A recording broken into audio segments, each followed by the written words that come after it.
Herkese salam, hər vaxtınız xeyir olsun.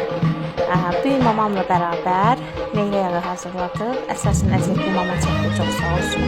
Buradan da Patropona çox sağ ol deyirəm ki, mənə rayondan süt gətirdi. Buradakı sütlər ağappaq olur, nə yağı olur, nə qatıq normal olur. Bilmirəm ki, tərkibinə nə qatırlar, bəlkə də su qatırlar.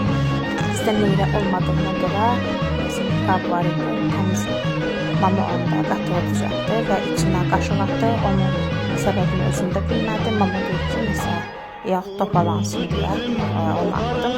Bir rayonda belə meyvədən əslində. Və qəşəng ayranını şör elədik. Burada da buzlu su hazırladım.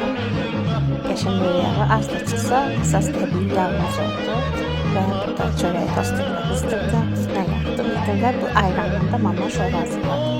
Mama mənə deyir ki, sizi mən hər zaman orada bəsləmişəm, sən uşaqlar var, dükkandan alıb vermə, əziyyətli olsun, hazırla ver, əslində ona uşaqlarıma həqiqətində tanıyanlar var ki, uşaqlarıma hər şeyin ən yaxşısını edirəm və organik edirəm.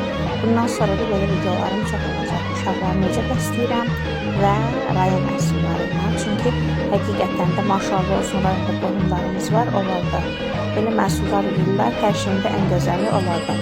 Kalsiləri güclüdür, vitamin D-ləri mən 20-12 ayında da uşaqlarım ancaq kalsi, vitamin D verirəm ki, uşaqlarımın sümükləri yaxşı. Bu da şorumuzun hazır halı.